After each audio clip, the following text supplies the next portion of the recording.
Selamat pagi semuanya. Kita sudah masuk bulan November, begitu cepat. Waktu terus berjalan. Bagaimana kita hidup? Ya, saudaraku, firman Tuhan ini luar biasa. Kalau saudara mengerti, firman Tuhan disebut firman nubuat atau profetis.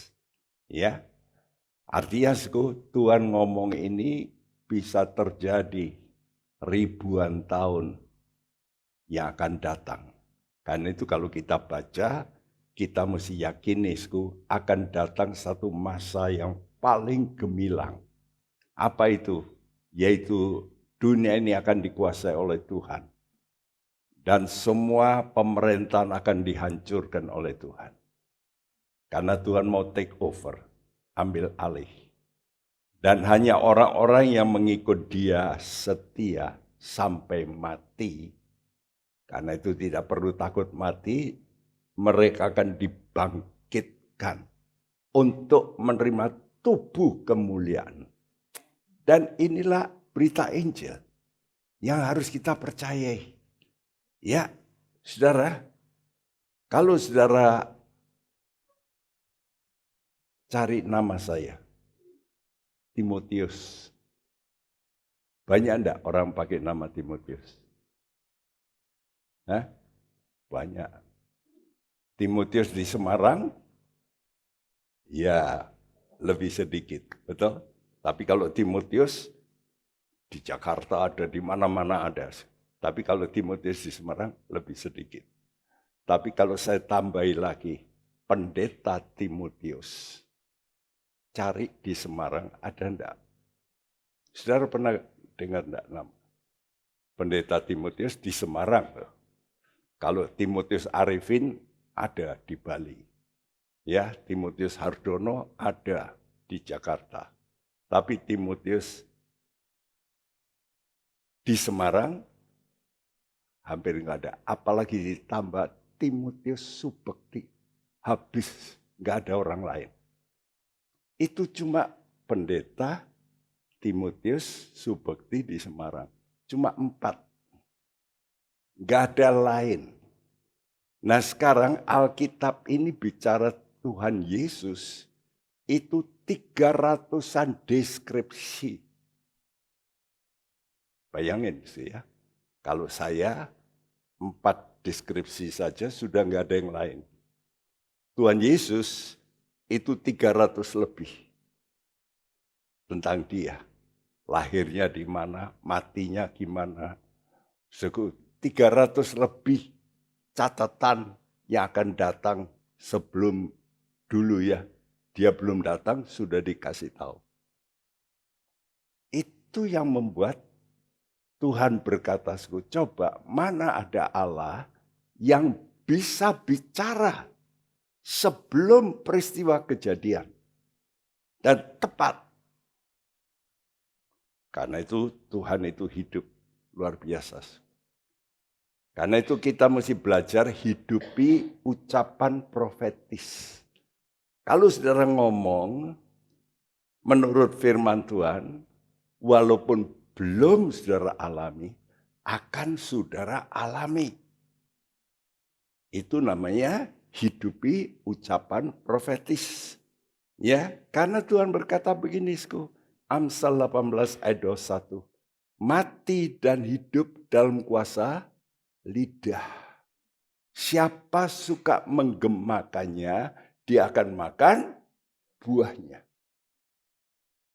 Jadi kalau saudara suka mengembangkan sial gue. Bisa sial enggak? Sial. Tapi kalau saudara berkata, dengan Tuhan kami bisa melakukan pekerjaan yang besar. Akan terjadi nanti. Ya, itu namanya hidupi ucapan profetis. Nah, saudara tahu hari-hari ini terjadi perang-perang. Perang Rusia Ukraina membuat banyak negara ambruk. Ya, karena Ukraina itu gudangnya gandum. Ya, Rusia itu gudangnya gas di situ, dan mulai terjadi kekacauan di situ. harga-harga pangan mulai naik, gandum naik, kedelai naik, ditambah lagi problem Hamas dan Israel. Dan Tuhan memberitahu, perhatikan kata Tuhan, kalau Israel ini nanti diserang, waktuku tinggal sedikit. Dan Tuhan berkata, kalau Israel berdiri, hanya ada satu generasi. Saudara tahu Israel itu hilang dari peta. Walaupun dulu ada Raja Daud, punya kerajaan, tapi runtuh oleh Asyur dan oleh Babel. Dan itu sudah terjadi 2000 tahun lebih. Orang Israel nggak punya negara. Tahun 48 Israel muncul sebagai negara. Jadi sudah 2500-an tahun nggak ada negara Israel, muncul negara Israel. Dan itu kata Tuhan, pohon ara yang sedang bertunas. Dan Tuhan berkata, perhatikan, kalau pohon ara ini sudah bertunas, hanya ada satu angkatan. Jadi perhatikan ya, sejak tahun 48, siapa di sini yang lahirnya 48? Gak ada. Gak ada ya, saya 41. Ya, angkatan 48 tidak akan lenyap, pasti Tuhan datang. Itu artinya. Jadi kita ini sudah dekat sekali. Sangat dekat.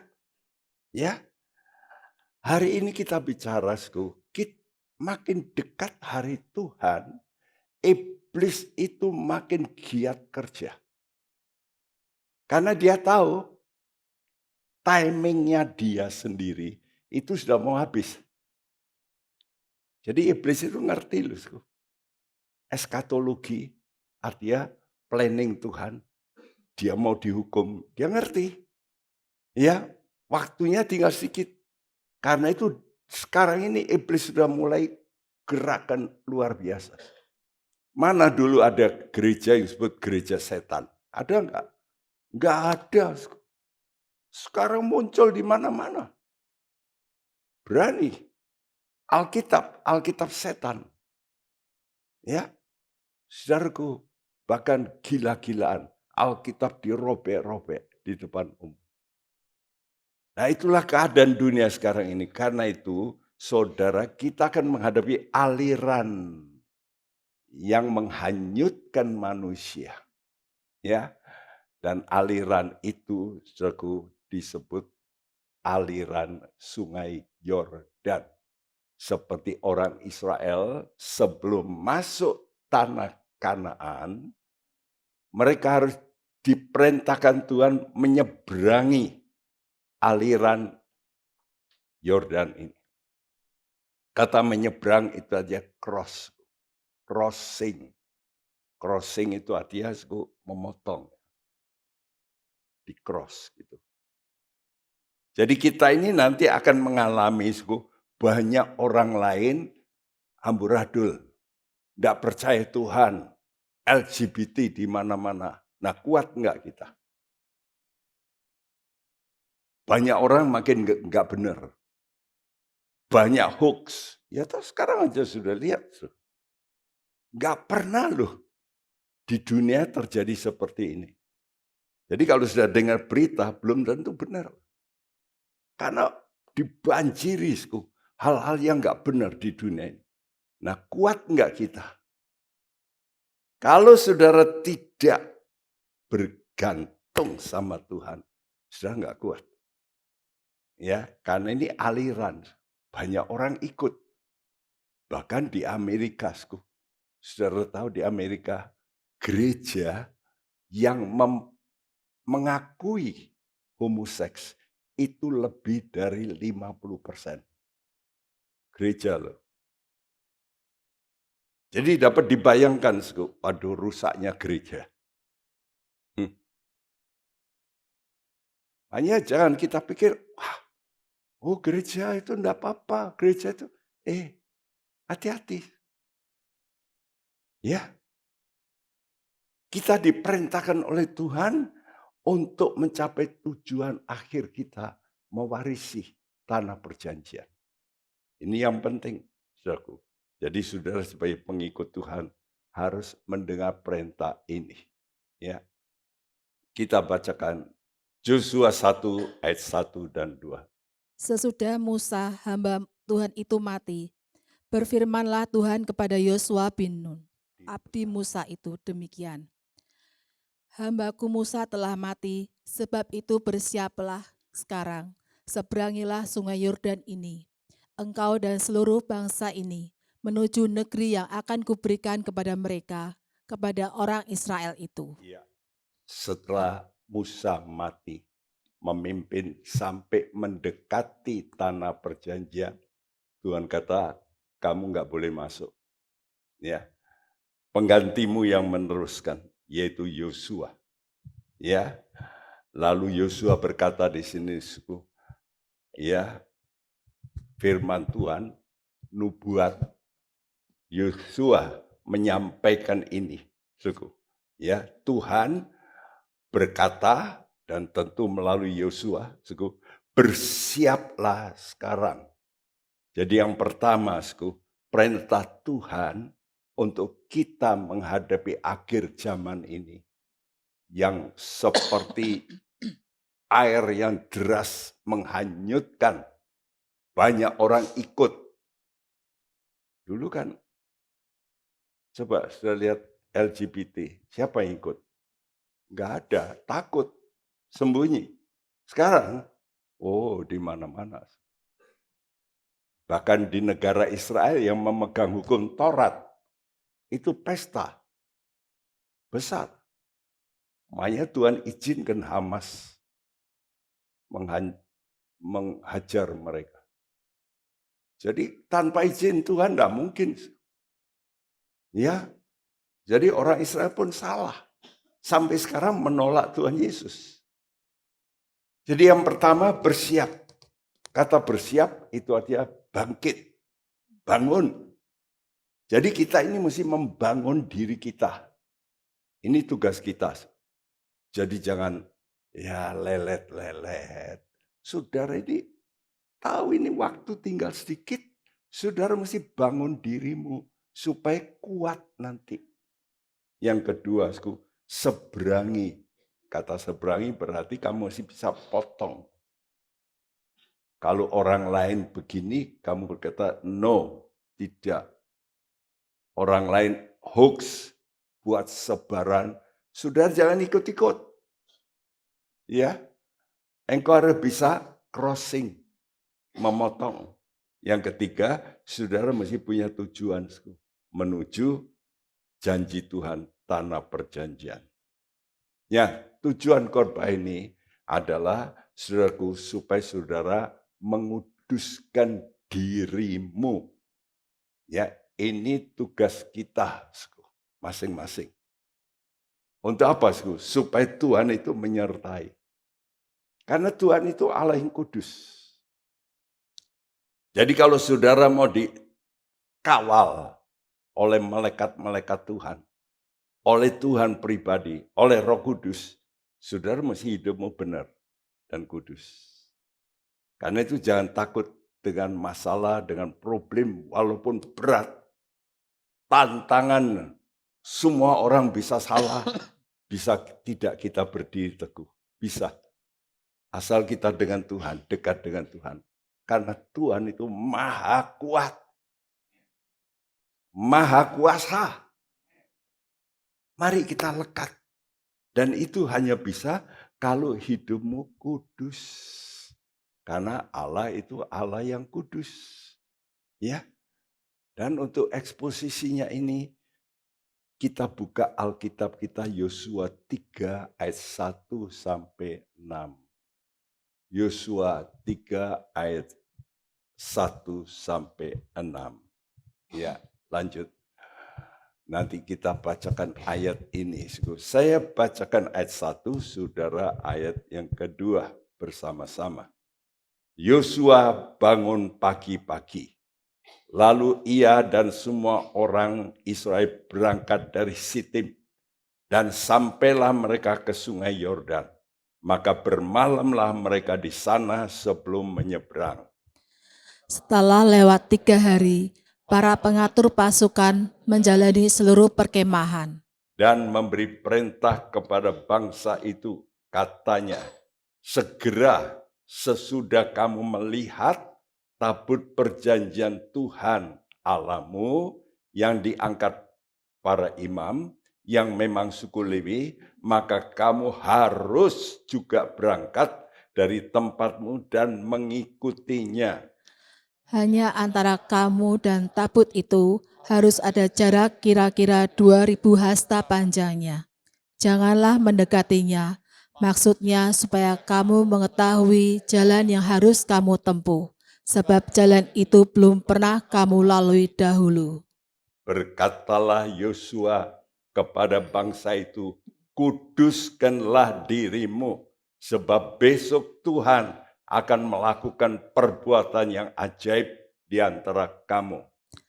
Dan kepada para imam itu, Yosua berkata demikian, angkatlah tabut perjanjian dan menyeberanglah di depan bangsa itu.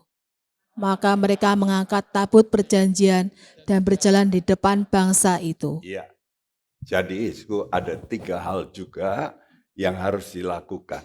Ya, tadi dikatakan dalam ayat 1 dan 2 bersiaplah. Dan di sini dikatakan prakteknya bersiap apa? Bangun pagi-pagi.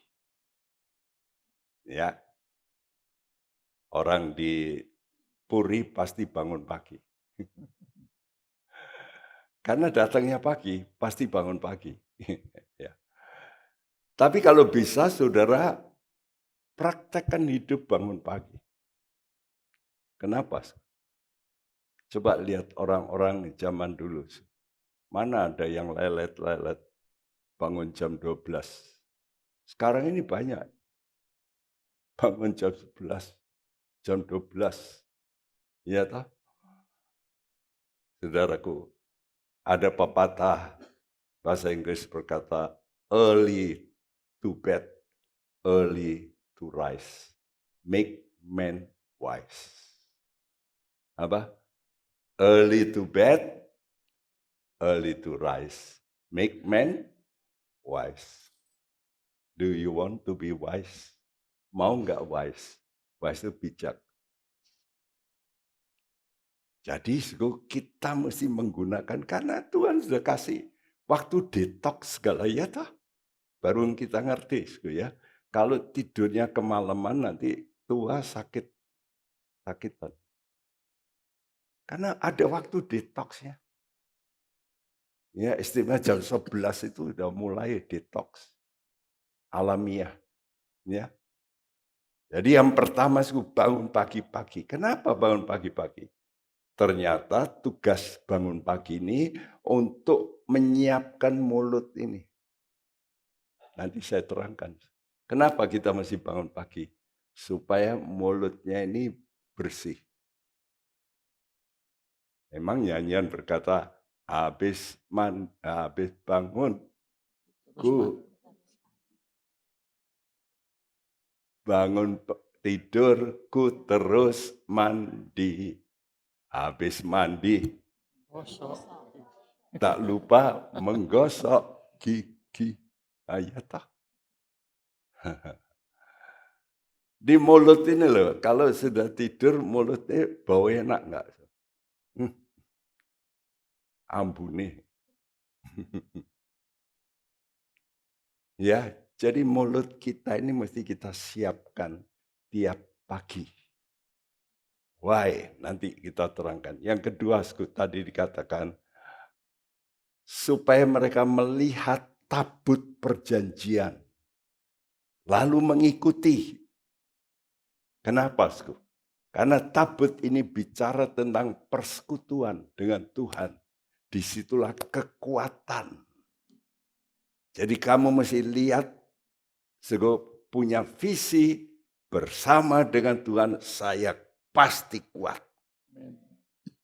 Saya bisa menghadapi masalah. Sekarang ini sudah lihat aja setelah pandemi. Wih, banyak usaha gugur. Benar tidak? PHK. Kita di Indonesia ini untung loh. Di luar negeri sudah mulai kacau. Saya terima dari Holland harga listrik 2 kali. Sekarang mereka sering mematikan. Ya, makan pagi sudah anak-anak dikurangi. Itu Eropa loh. Negara kaya. Ya. Yang ketiga, kata Tuhan, kamu jangan lupa menguduskan diri. Karena kamu akan masuk tanah perjanjian yang kudus yang aku sudah siapkan. Nah, yang pertama, ya, kita ini mesti bersiap. Bersiap apa, Sku? Mengisi. Bangun pagi untuk mengisi mulut ini dengan perkataan. Coba tiap pagi saudara mesti ngomong. Ya, menurut catatanku, puluhan ribu perkataan keluar dari mulut kita. Tiap hari. Ya. Laki lebih kurang. Ya, antara 12.000. Ya, tapi perempuan lebih banyak. Karena itu perempuan itu biasanya digunakan untuk sales girl gitu ya. Lebih banyak ngomong itu pinter. Ya. Tidak heran karena itu sekarang banyak pengkhotbah perempuan juga. Wah, hebat-hebat. Iya toh. Saudaraku. Jadi sudah lihat mulut kita ini harus kita isi betul-betul. Jadi kita mesti mengisi mulut kita dengan firman. Kenapa, Sku? Karena firman itu Allah.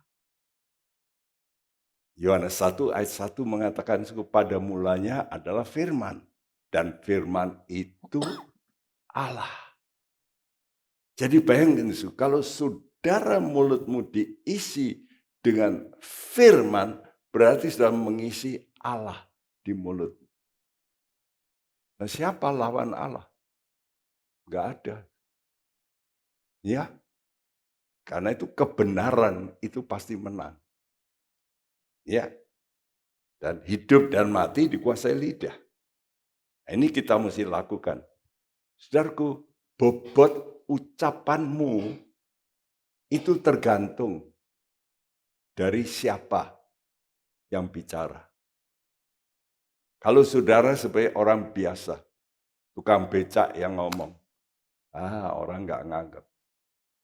Tapi kalau saudara ini sebagai utusan dari orang paling top di Indonesia, misalnya Presiden Jokowi, presiden, sudah diutus mewakili.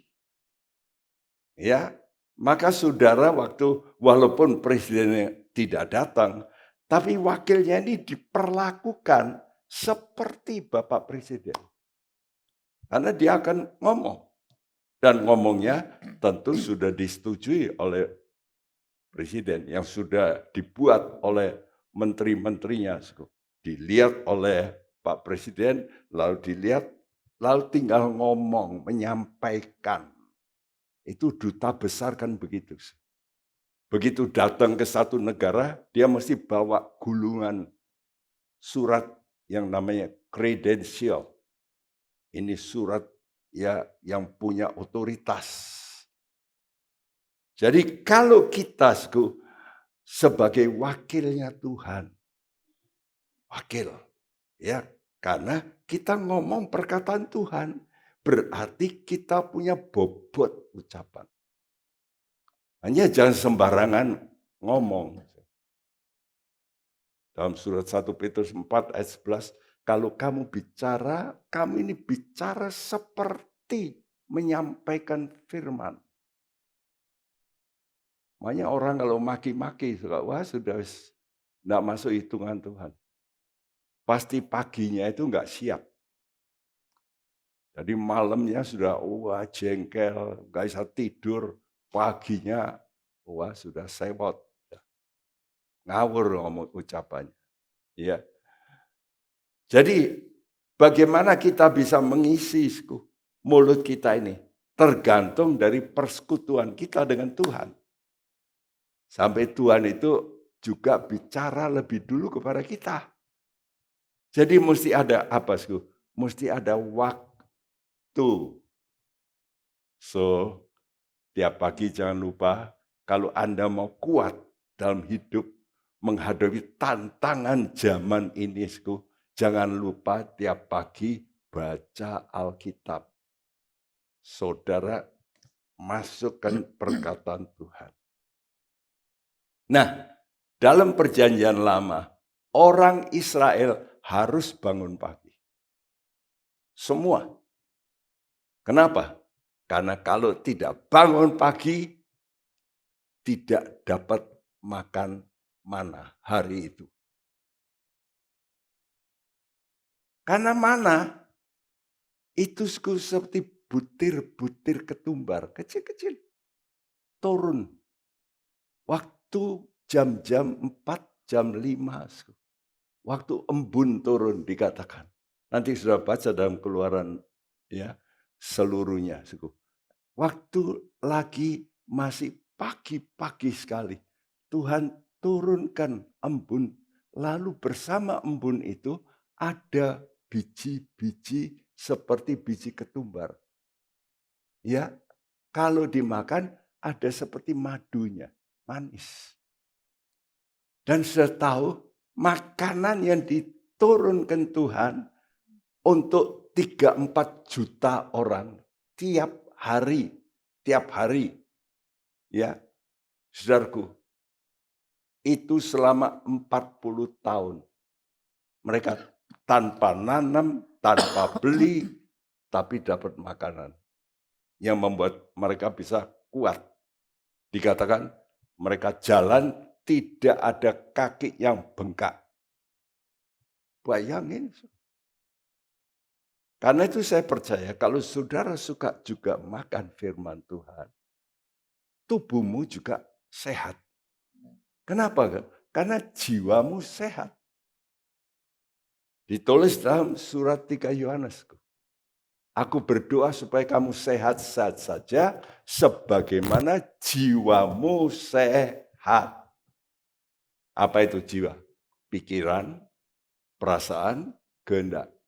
Kalau pikiranmu nggak sehat, ngaco pikirannya. Pikiran jelek terus. Ya lihat aja kalau nggak sakit banyak. Banyak orang kena cancer apa itu karena pikiran.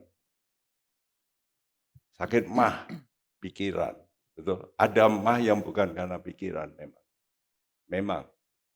Tapi kebanyakan orang kena mah karena pikiran. 70% penyakit itu dari pikiran. Perasaan yang gak senang, kecewa sama mertua, sama menantu. Ya, jadi saudara geram sama mungkin suami. Saya lihat suaminya ini baik-baik, ini jemaat kita istrinya baik-baik, suaminya nggak pernah neko-neko, nggak main perempuan, nggak minum-minum, tapi istrinya sakit, sakitnya cancer. Saya konseling. Kenapa, Bu? Aku jengkel sama suamiku. Itu kenapa? Suaminya cukup kaya, kasih duit. Kenapa jengkel? Nah, yang lain-lain sering diajak ke luar negeri. Suamiku ini males. Jengkel aku. Nah, dari situ. Ya, kalau suami ini nggak suka jalan-jalan, ya wis di rumah. Tapi jengkel. Lalu apa? Sakit. Loh, lihat. Siapa yang salah gitu. Suaminya baik-baik, tidak nakal. Orangnya excited betul. Jadi kita melihat pentingnya tiap pagi. Keluaran 16 ayat 21 berbunyi. Setiap pagi mereka memungutnya, tiap-tiap orang menurut keperluannya. Tetapi ketika matahari panas, cairlah itu. Iya, kata Tuhan kamu masih cepat memungut kalau pagi. Karena kalau kamu telat memungut, cair. Kalau cair ya sudah masuk ke tanah. Lalu ya kotor. Makanya mesti diambil cepat. Saudaraku, kita juga begitu ya, suku. Jadi tiap pagi itu kita mesti belajar memungut mana. Mana itu roti yang turun dari sorga. Ini firman Tuhan, ini roti yang turun dari sorga. Mazmur 78 mengatakan, ini namanya makanan malaikat. Sudah tahu? Malaikat itu makanannya apa? Mana? Perkataan Tuhan. Kenapa malaikat ini hidup? Dia tidak makan bakso. Tapi dia makan firman Tuhan. Ya, karena itu Tuhan kata, manusia hidup bukan hanya dari roti saja. Roti memang hidup untuk jasmani. Tapi untuk hidup kekal, nggak bisa. Itu mesti firman Tuhan. Karena itu cukup bersiap, kata bersiap itu artinya bangkit, arise, bangunlah, ya, bangunlah rohanimu dengan bersekutu, dengan doa dan firman, ya, untuk memperoleh rema. Jadi saudara ini mesti bisa menerima, mengekstrak gitu ya, kalau membaca itu, oh saya kok tak garisi bawahnya. Nah itu namanya saudara kena firman. Itu jadi rema. Rema itu firman Tuhan yang khusus untuk saudara. Maknyus gitu. Jadi waktu saudara baca, merenungkan, itu bisa nyes dalam hatimu. Ini saudara mesti alami. Dan ini yang memberi saudara kekuatan menghadapi aliran dunia yang membawa kepada kematian rohani. Yang kedua, dikatakan kalau kamu melihat Imam Lewi mengangkut tabut, maka kamu harus ikut. Ya, tabut perjanjian seperti ini itu lambang ya. Jadi kalau dulu Tuhan itu membuat satu maket sorga dan salah satu alat paling top itu tabut. Karena tabut ini ditaruh di ruangan maha suci. Ya, dan tabut ini adalah lambang persekutuan Tuhan dengan kita gerejanya. Ya. Yang Tuhan katakan sebagai tubuhnya. Kita ini tubuh, Tuhan kepala. Dan kadang-kadang Tuhan katakan, aku mempelai laki, kamu mempelai perempuan. Wah, begitu dekat. Ya, jadi digambarkan seperti itu. Hubungan kita dengan Tuhan itu seperti kepala dengan tubuh. Ya, lalu seperti suami dan istri. Ya, jadi kalau saudara sebagai istri menghadapi problem suamimu ciamik, suamimu hebat, saudara enggak khawatir, betul? Beres, suamiku lihai. Pasti beres. Saudara juga begitu. Saya punya Tuhan yang lihai. Saya Tuhan yang ciamik. Saya punya Tuhan yang maha kuasa. Maha hadir. Maha kuat. Pasti bisa. Bagi Tuhan tidak ada yang. Nah, saudara sering ngomong tapi opo yo. Ini susahnya begitu. Kenapa? Karena enggak ngeh gitu ya. Firmannya itu enggak mendarat betul. Enggak diimani betul. Ya. Saudaraku sudah lihat gambar ini. Lebih jelas. Tabut ini. Ya, tabut ini dari kayu, tapi dilapis dengan emas. Dan di atasnya ada 2 kerubium. Sebanyak malaikat itu. Lalu ada sayapnya gitu. Ini punya arti ya. Dan ditulis tutup ini disebut tutup pendamaian. Mercy seat. Ya. Lambang perdamaian manusia dengan Allah melalui korbannya Tuhan Yesus. Jadi Yesus itu yang mendamaikan kita dengan Allah. Asal kita ini seperti peti yang dibawanya ini, kita ini bagian yang petinya, ya. Jadi kita ini petinya yang dibawa ini, petinya. Tuhan itu, Yesus itu seperti ini, mercy seat, ya, saudaraku. Nah, tadi dikatakan kalau kamu melihat tabut itu, kamu mesti mengikuti, tapi dengan jarak ini 2000 hasta. Ini orang-orang ini ikut ya di belakang, tapi jaraknya 2000 hasta. Kenapa kok begitu ya? Karena memang firman Tuhan ini, saudaraku, ternyata yaitu untuk hari terakhir. Karena ini mau masuk tanah Kanaan, kita ini sedang mau masuk sorga. Ya. Nah, 2000 tahun yang lalu Yesus itu mati. Jadi kamu mesti punya jarak. Artinya kamu mesti lihat pandang salib Tuhan. Salib Tuhan itulah kuasa yang dimana iblis sudah ditaklukkan di situ. Kamu mesti punya pandangan bahwa tidak ada kuasa yang lebih hebat daripada kuasa darah Yesus. Karena itu kalau saudara menghadapi masalah sakit penyakit, coba minta ampun. Waktu sudah minta ampun apa?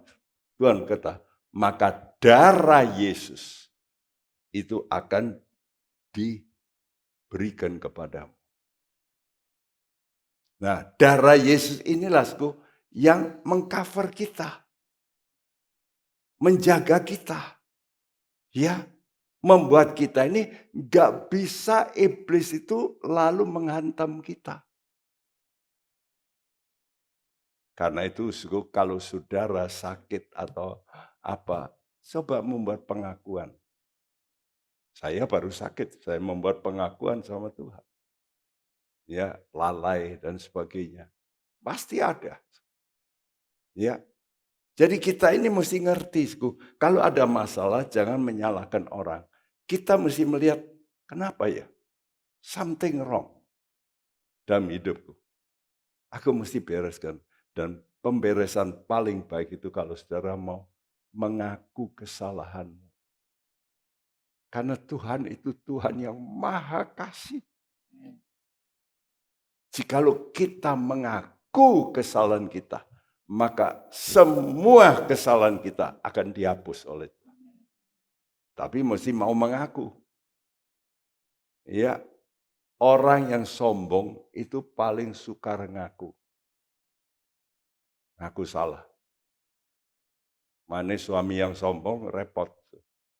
Istri yang sombong juga repot. Sudah salah ngotot bener. Ya geger terus. Ya. Nah, tabut Tuhan ini kalau diangkat lalu melewati itu akan membelah sungai Yordan. Bukan kebetulan nama Yordan itu artinya the descender. Ya, artinya yang meluncur turun. Turun kemana? Ke laut mati. Saudara yang sudah pernah ke Israel, mesti dibawa ke laut mati. Di situ ada danau yang besar. Tadinya itu dari atas. Airnya bersih. Ya, sungai. Tapi karena turun terus, lalu di danau ini tidak ada output keluar. Padahal ada danau yang di atas, di mana airnya sama, ada danau Galilea. Di situ banyak ikannya. Tapi laut mati, nggak ada ikannya, mati semua. Kenapa? Karena berat jenis dari air laut itu 1,9 sekian, mendekati 2. Saudara tahu ya, berat jenis air biasa itu 1. Berat jenis air laut 1,3. Makanya kalau saudara berenang di air biasa itu lebih berat daripada berenang di air laut. Kenapa? Karena air laut itu berat jenisnya 1,3. Bisa ngangkat tubuh saudara sedikit. Jadi lebih enteng saudara. Tapi kalau sudah nyemplung di sini di laut mati, sudah nyemplung ini nggak bisa tenggelam, ngapung terus. Jadi saudara bisa bawa koran sambil baca di air. Kenapa? Karena berat jenisnya tinggi. Tapi karena berat jenisnya tinggi, ikan-ikan mati. Mati. Jadi di situ tuh garam, sulfur, ya. Jadi, wah, mati. Nggak ada pohon-pohon. Sekarang tentu bisa ditanam ya, dibongkar, lalu dikasih tanaman, tapi dikasih tanah yang baik, tapi mesti dibereskan, saudaraku. Ini menggambarkan aliran dunia ini akan membawa kepada kematian kehidupan saudara. Jadi kalau saudara tidak kuat, ya hanyut nanti. Bahkan waktu orang Israel itu lewat, dikatakan air dari sungai Yordan itu meluber, sebab penuh. Nah inilah akhir zaman. Orang berkata, semua begitu kok, enggak apa-apa. Loh pendeta itu ya gitu kok, ora apa-apa itu. Halo, sudah dengar di koran-korannya sekarang ini kan banyak viral. Loh pendetanya ya homoseks. Enggak apa-apa itu, masih sehat. Jemaatnya masih banyak. Bahkan saya melihat sendiri di TV, 2 pendeta yang terkenal, gandengan, laki perempuan. Lalu kasih pengumuman, kami berdua setuju bercerai di depan jemaat.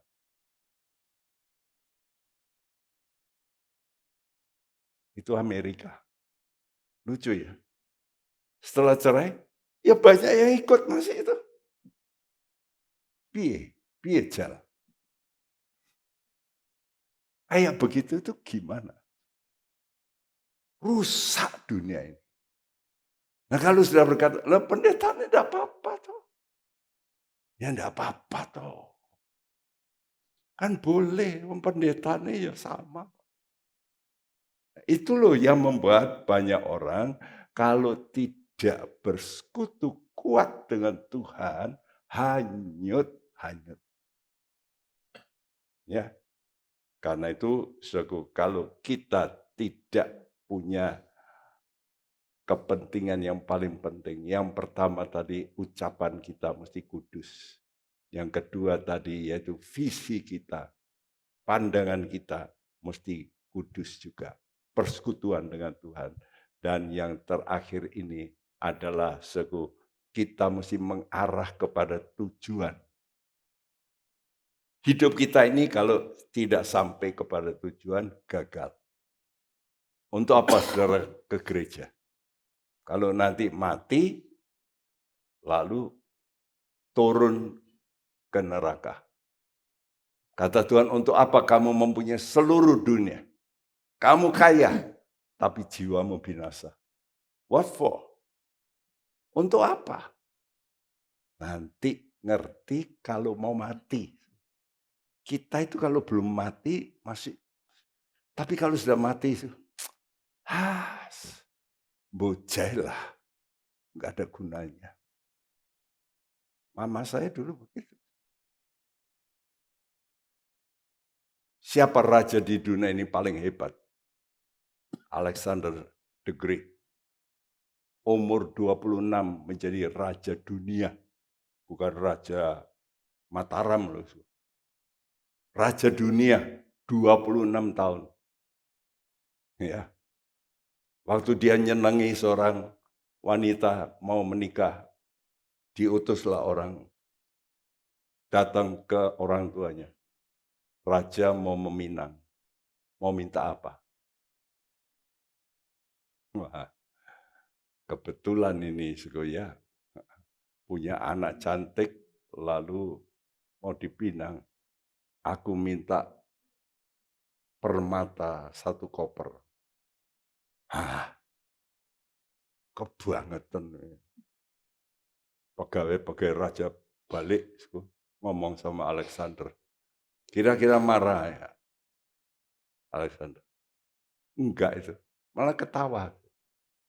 Ini ciamik calon mertuaku, ngerti aku bisa. Ketawa dia. Ini calon mertua yang permintaannya jos. Tahu aku siapa. Dikasih 1 koper. Tahu nama istrinya? Rexona.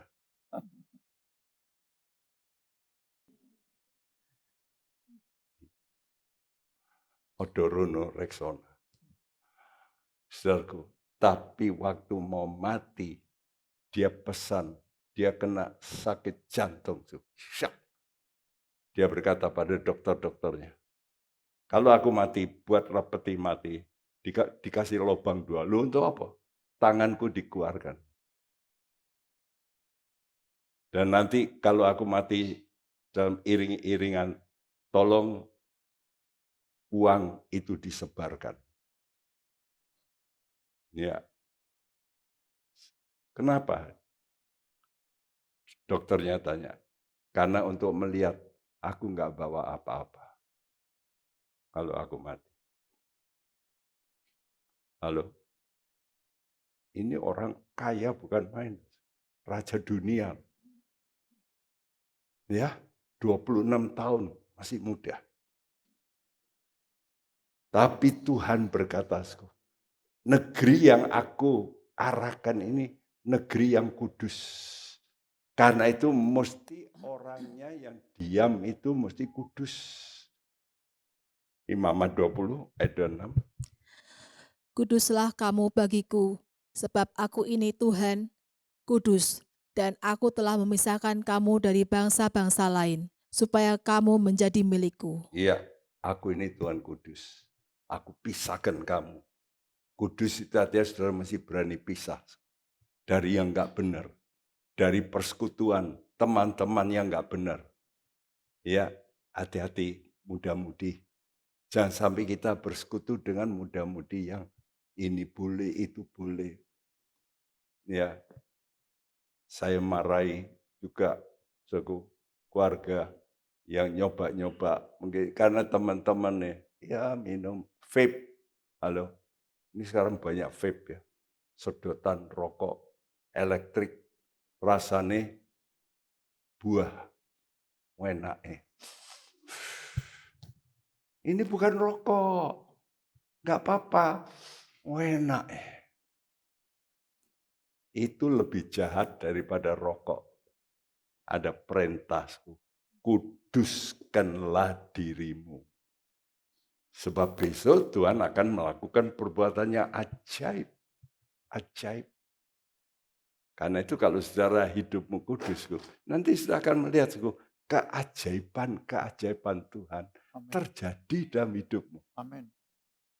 Ini kami sudah ngalami. Ajaib. Ya, ajaib gereja kita di Gajah Mada itu bisa berdiri itu. Ternyata di situ ada meriam-meriam di situ. Ya, ajaib. Namanya ada Alfa Omega. Gereja kita pakai lebih dulu Alfa Omega.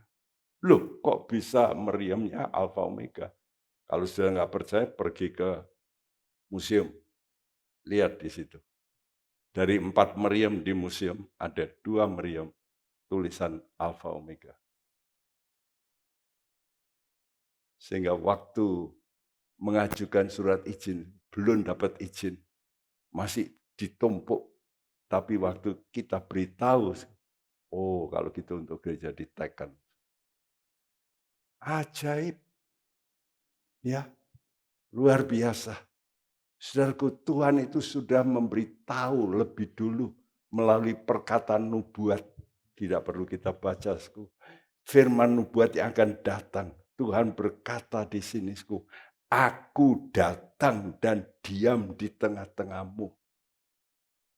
Aku nanti datang dari sorga, turun menjemput kamu.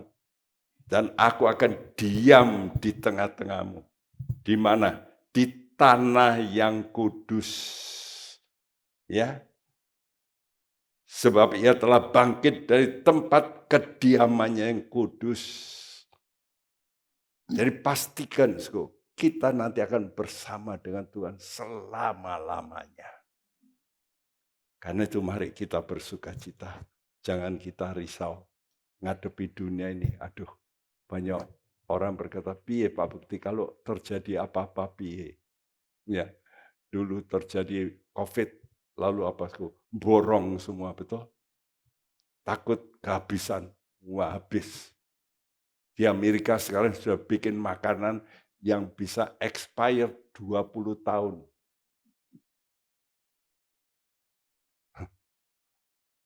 Mereka jual dulu. Benar enggak 20 tahun, nanti 20 tahun bosok. Tapi itu expired 20 years. Untuk masa depan. Orang-orang bikin bunker di bawah tanah. Piye nanti Pak Bekti? Piye? Gini loh. Seperti tidak ada hujan 3,5 tahun. Elia disuruh kemana? Sungai Kerit. Di situ dia bisa minum air. Makannya gimana? Burung gagak. Halo? Mau melihat keajaiban Tuhan.